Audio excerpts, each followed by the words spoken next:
Hi friends, ఎలా ఉన్నారు? నేను మిథున్ సార్. ఈరోజు న్యూస్ పేపర్లో ఒక అప్డేట్ అయితే వచ్చింది. ఆ అప్డేట్ ఏంటంటే సచివాలయాన్ని ముట్టడించినటువంటి నిరుద్యోగులు.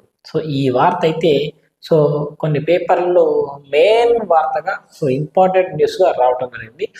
రాష్ట్రంలో కొన్ని లక్షల మంది నిరుద్యోగులు ఉన్నారు. వీళ్ళందరికీ కావాల్సింది first of all job calendar. గతంలో ఇచ్చినటువంటి జాబ్ క్యాలెండర్ ఏదైతే ఉందో ఆ క్యాలెండర్ మరుగున పడిపోయింది. దానికి కారణాలు ఏంటంటే ఎస్సీ వర్గీకరణ అని చెప్పేసి ఒక కారణం చెప్తున్నారు. సరే, ఎస్సీ వర్గీకరణ పూర్తయిపోయింది. రిజర్వేషన్ కూడా క్లియర్గా ఉన్నాయి. ఇప్పుడు టెట్ కూడా కంప్లీట్ అయిపోయింది. టెట్ కంప్లీట్ అయిపోయింది. దీంతో పాటు ఇతర రకాల ఉద్యోగాలకు కానీ ఉపాధ్యాయ ఉద్యోగాలకు కానీ అనేక రకాల ఉద్యోగాలకు ప్రస్తుతం అయితే మరి అభ్యర్థులు ఎదురు చూస్తున్నారు. ఫస్ట్ ఆఫ్ ఆల్ క్యాలెండర్ కావాలంటున్నారు. క్యాలెండర్ విడుదల చేయడం వల్ల ప్రభుత్వానికి ఇప్పటికిప్పుడు ఏమైనా ప్రభుత్వం మీద భారం పడుతుందా, ఈ విషయాన్ని గురించి మనం ఒకసారి తెలుసుకునే ప్రయత్నం చేద్దాం. ఒకసారి మన ఛానల్లో ఉన్నటువంటి సబ్స్క్రైబర్ కౌంట్ చూడండి. మన ఛానల్ అనేది చాలా స్లోగా గ్రో అవుతుంది. ప్రతి ఒక్కరికి ఉపయోగపడుతుంది అనుకుంటే, ఈ సమాచారం యూజ్ అవుతుంది అనుకుంటే డెఫినెట్గా మన ఛానల్ని సబ్స్క్రైబ్ చేసుకుని మాకు సపోర్ట్ చేయండి. ఇలాంటి మరిన్ని వీడియోస్ మీకు తీసుకురావడానికి ప్రయత్నం చేస్తాను. ఉపాధ్యాయ అభ్యర్థుల తరఫున మన ఛానల్ ముందుంటుంది. అందులో డౌటే లేదు. సబ్స్క్రైబ్ చేసుకొని ఒక లైక్ చేసి మీ అభిప్రాయాన్ని కామెంట్ ద్వారా తెలియజేయండి. ఇక మనం టాపిక్లోకి వస్తే, జాబ్ క్యాలెండర్ ఎక్కడ అంటూ నిరుద్యోగులందరూ కలిసి మరి సచివాలయాన్ని ముట్టడి చేశారు. ఉద్యోగ నోటిఫికేషన్ల కోసం నిరుద్యోగుల ఎదురుచూపులు. ఏడాదికి 2 లక్షల ఉద్యోగాలు ఏమని ప్రశ్నిస్తున్న అభ్యర్థులు. ఏడాదికి 2 లక్షలు కాదు, ఒక ప్రభుత్వం 5 సంవత్సరాల టర్మ్లో 2 లక్షల ఉద్యోగాలు ఇస్తే మహా గొప్పది. అట్లాంటిది ఏడాదికి 2 లక్షలను ప్రకటించారు కదా. అది సాధ్యమేనా అంటే, ఇప్పుడు మన రాష్ట్ర ఆర్థిక పరిస్థితి విషయానికి వచ్చినట్లయితే చాలా దయనీయమైన పరిస్థితి ఉంది. దీనికి కారణం గత ప్రభుత్వం చేసిన అప్పులు అని చెప్పేసి ప్రస్తుత ప్రభుత్వం చెప్తుంది. నిరుద్యోగులు చెప్పేది ఏంటంటే, మరి ఈ విషయం మీకు ముందే తెలుసు కదా, ముందే ఎందుకు హామీలు ఇవ్వడం, అందరికీ మభ్యపెట్టినట్టు చేసి తర్వాత మళ్ళీ మమ్మల్ని ఈ విధంగా దూరం పెట్ట కరెక్ట్ కాదని చెప్పేసి నిరుద్యోగులు ఆవేదన వ్యక్తం చేస్తున్నారు. సరే, కాంగ్రెస్ ప్రభుత్వం రాగానే డిఎస్సి ఉద్యోగాలు భర్తీ చేసింది. ఇతర రకాల గురుకుల ఉద్యోగాలు భర్తీ చేసింది. అన్ని అంటే గత ప్రభుత్వం ఇచ్చిన నోటిఫికేషన్లు అయినప్పటికీ ఆ నోటిఫికేషన్లు అంటే ఆ ఉద్యోగాలకు మరి జీతాలు ఇవ్వాలంటే, ఆ భర్తీ చేసిన తర్వాత జీతాలు ఇవ్వాల్సి వస్తుంది కదా. వాళ్ళు ఒక 60,000 ఉద్యోగాలు నింపినామని చెప్పేసి వాళ్ళు చెప్పడం జరుగుతుంది. సరే, ఏది ఏమైనా ఇక్కడ జాబ్ క్యాలెండర్ ఎక్కడ అంటూ నిరుద్యోగులు మరి నిరసన తెలియజేయడం జరిగింది. ఇదంతా దీనంతటి సారాంశం ముక్కలో చెప్పేస్తాను.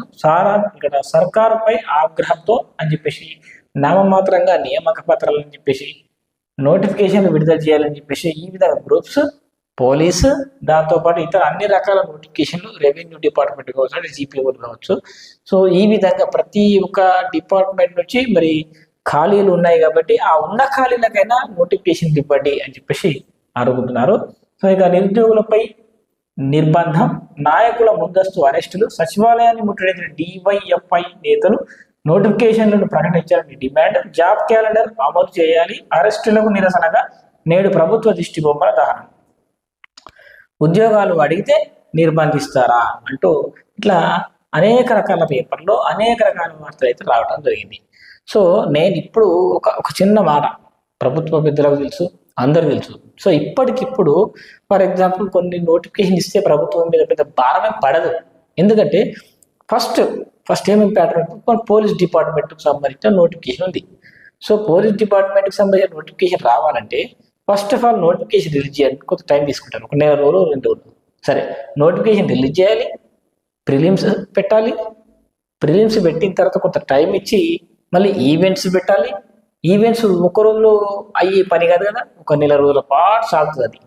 మళ్ళీ దాని తర్వాత ఇంకొంచెం టైం ఇచ్చి ఫైనల్ ఎగ్జామ్ పెట్టాలి, దాని రిజల్ట్ ఇవ్వాలి, దాని సర్టిఫికేట్ వెరిఫికేషన్ చేయాలి, పోస్టింగ్ చేయాలి. ఈ ప్రాసెస్ అంతా కావడానికి ఎంత తక్కువ కాదని 2 ఏళ్ల టైం అయినా పడుతుంది. ఇది పోలీస్ డిపార్ట్మెంట్కి సంబంధించింది. అంటే ఇంకా ముందే కూడా చేయొచ్చు, కానీ ప్రభుత్వాలు ఏం చేస్తాయంటే కొంచెం స్లోగా ఈ ప్రాసెస్ స్టార్ట్ చేసిన అట్లీస్ట్ నోటిఫికేషన్ వస్తే మేము చదువుకుంటామని చెప్పేసి అభ్యర్థుల ఒక ఆశ. అది వాస్తవం కూడా. ఇప్పటికే ప్రభుత్వం మరి వచ్చి ఆల్మోస్ట్ 1 సంవత్సరం దాటిపోయింది, ఇక 2 సంవత్సరం దగ్గరికి వచ్చింది.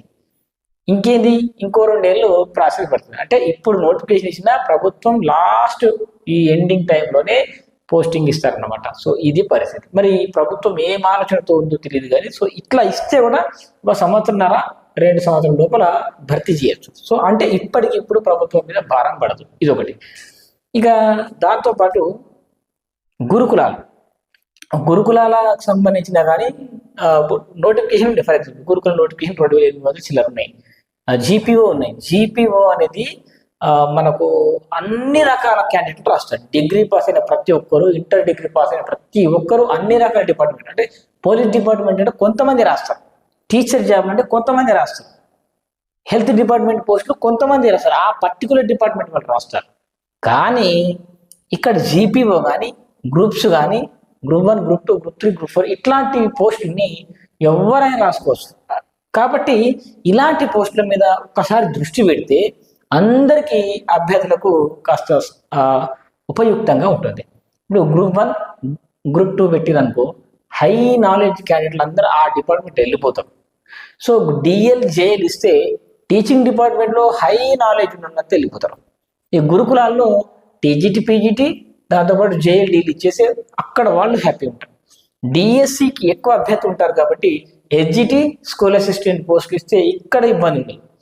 కొంతమంది దేహదారుడి పరీక్షలకు సిద్ధంగా ఉండి సో వాళ్ళు ఫిజికల్గా బాగుండి బాగా చదువుకున్న వాళ్ళు, సో ఈ పోలీస్ డిపార్ట్మెంట్కి సంబంధించినటువంటి అభ్యర్థులు సెపరేట్ కేటగిరీ ఉంటారు, వాళ్ళు కూడా సాటిస్ఫై చేయొచ్చు. సో ఈ హెల్త్ డిపార్ట్మెంట్ పోస్ట్ అంటే ఖాళీలు తక్కువ ఉంటాయి. సో ఉన్న ఖాళీలైనా ఈ ల్యాబ్ టెక్నీషియన్స్ కానీ, స్టాఫ్ నర్స్ కానీ, డాక్టర్ పోస్ట్ కానీ, ఇంకా ఇతర రకాల డిపార్ట్మెంట్లు ఉంటాయి కదా, సో వాటన్నింటిని భర్తీ చేస్తే వాళ్ళు హ్యాపీ. సో ఈ జీపీఓ కానీ దాంతోపాటు గ్రూప్ 3, గ్రూప్ 4 కానీ ఈ పోస్టులు రిలీజ్ చేయడం వల్ల సాధారణంగా ఇంటర్ డిగ్రీ పాస్ అయినటువంటి ప్రతి ఒక్కరు రాసుకుంటారు.